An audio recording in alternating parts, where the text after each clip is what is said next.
2022 ආපු නිෂ්පාදන පොදු කාර්ය ගාන තමයි අපි මේ වීඩියෝ එකෙන් කතා කරන්නේ. ඉතින් මේකේ නිෂ්පාදන සමාගමක් විසින් X සහ Y නම් වූ භාණ්ඩ දෙකක් නිෂ්පාදනය කරනවා.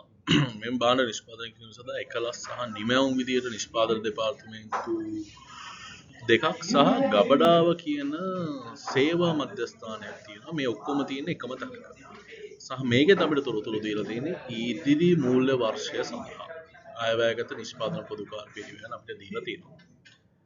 ඉතින් මේකේ මුලින්ම අපිට ප්‍රතිපාදනය කරන ලද පොදු කාර්ය පිරිවෙන. ඒ කියන්නේ දැනටමත් ඒගොල්ලෝ හඳුනාගත්ත ඒ දෙපාර්තමේන්තු වලට බෙදපු එකලස් නිමැවුම් ගබඩාව විදිහට බෙදපු පොදු කාර්ය පිරිවෙයි තමයි අපිට දීලා තියෙනවා.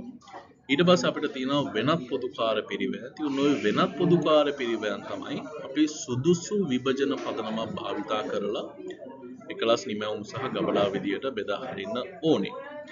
ඊට පස්සේ අපිට අන්තිමටම කියනවා මේ එකලස් සහ නිමැවුම් කියන මධ්‍යස්ථාන වලට අර ගබඩාවේ ද්විතීක විභජනය කරන්න අපිට තොරතුරු දීලා තියෙනවා 3:2 අනුපාතය යටතේ විභජනය කරන්න කියලා. ඊට පස්සේ අපිට කියනවා පොදු කාර්ය පිළිවෙලින් යන්ත්‍ර පැය සහ ශ්‍රම පැය මත අන්තර්ග්‍රහණය කරනවලු.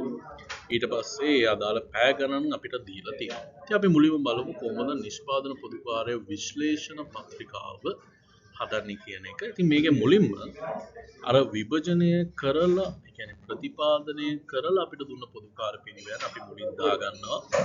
ඊට පස්සේ අපි විභජනය කරන්න ඕනේ කර්මාන්ත ශාලා කුලිය. ඒතකොට ඒක විභජනය කරන්න අපිට පදනම විදිහට භාවිතා කරන්න පුළුවන් මේ දීලා තියෙන තොරතුරු වලින් භූමි ප්‍රමාණය. ඉතින් හොඳට මතක තියාගන්න මේ නිෂ්පාදන පොදු කාර්ය ගණන් වල අපිට දීලා තියෙන තොරතුරු වලින් තමයි ඕගොල්ලෝ තීරණය කරන්න ඕනේ මොනව විභජන පදනමද වඩාත් සුදුසු කියන එක.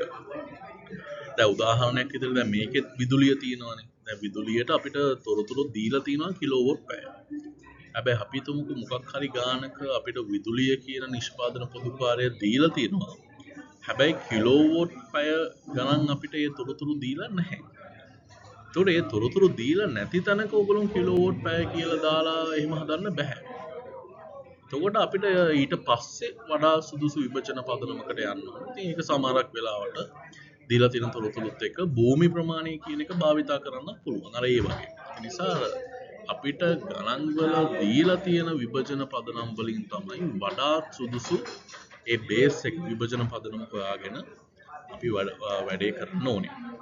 යන්ත්‍ර ශ්‍රේණියට ගියාම යන්ත්‍ර පිළිවෙල අපිට දීලා තියෙනවා. ඒ එකලස් සහ නිමැවුම් වලට අදාළව ඒ මත විභජනය වෙනවා.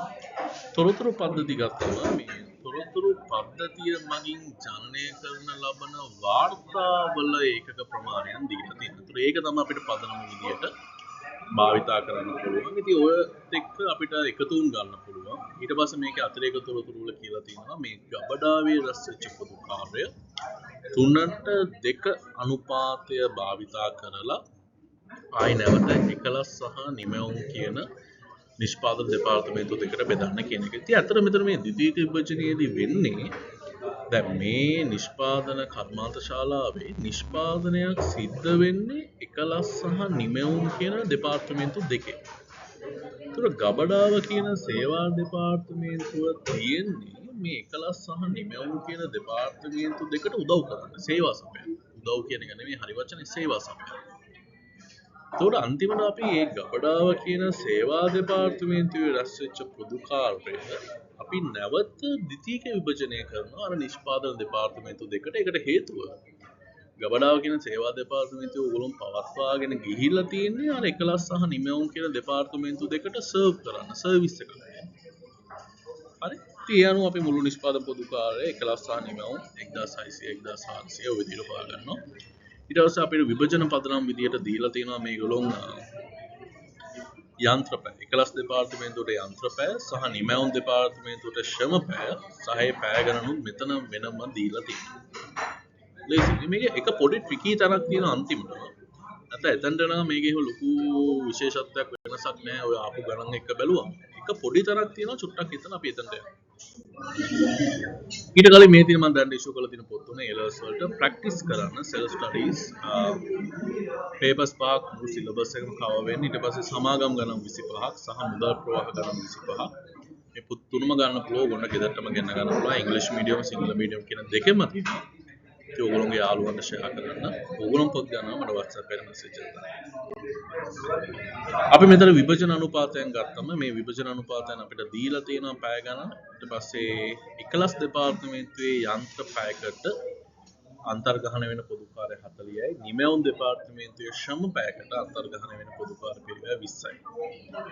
ඊට පස්සේ X සහ Y භාණ්ඩ කියන දෙකේම අපිට ඍජු අමුද්‍රව්‍ය පිරිවැය සහ ඍජු වේතන දීලා තියෙනවා.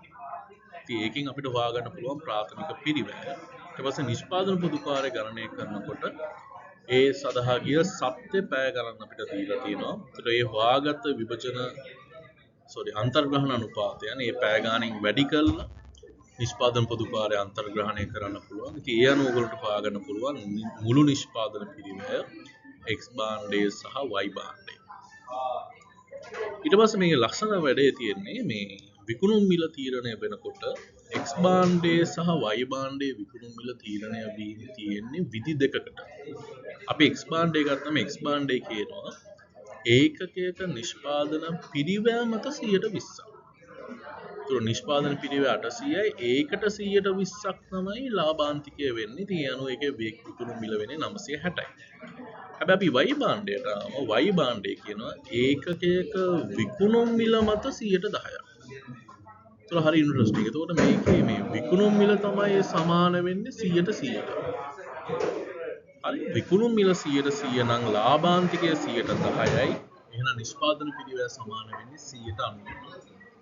ඉතින් නිෂ්පාදන පිරිවැය 90% 900 කියලා දන්නවා නම් ඉතින් ලාභාන්තිකය සහ විකුණුම් මිල කියන දෙකම හොයාගන්න පුළුවන්. ඉතින් ඕක තමයි එකම ට්‍රිකි තැන. පහුගිය අවුරුද්දත් එක්ක කම්පෙයාර් කළාම 2022 ආපු වෙන එහෙම ලොකු පැටලෙන්න අමාරු වෙන තැනක් නැහැ. නිසා මේක හොඳටම ලකුණු ගන්න පුළුවන් තැනක් ළමයිට නිෂ්පාදන පොදු කාර්ය පිරිවැය. අපි තව ගානකින් හම්බෙමු. වචනයකට ඉගෙන ගත්තා නම් කමෙන්ට් එකක් දාන්න. පොත් ගන්නවා නම් WhatsApp එකේ මැසේජ් එකක් දාන්න. සාවුරුගේ යාළුවන්ට මේ දේවල් ෂෙයා කරන්න. මොනවද දෙයක් අහන්න තියෙනවා නම් මේ පර්සනලි මේ WhatsApp එකට මැසේජ් එකක් දාන්න. මම රිප්ලයි කරනවා මට පුළුවන් වෙලාවට. කොහොමරි මම වොයිස් එකක් දාන්න. හරි. අපි තව ගානකින් හම්බෙමු.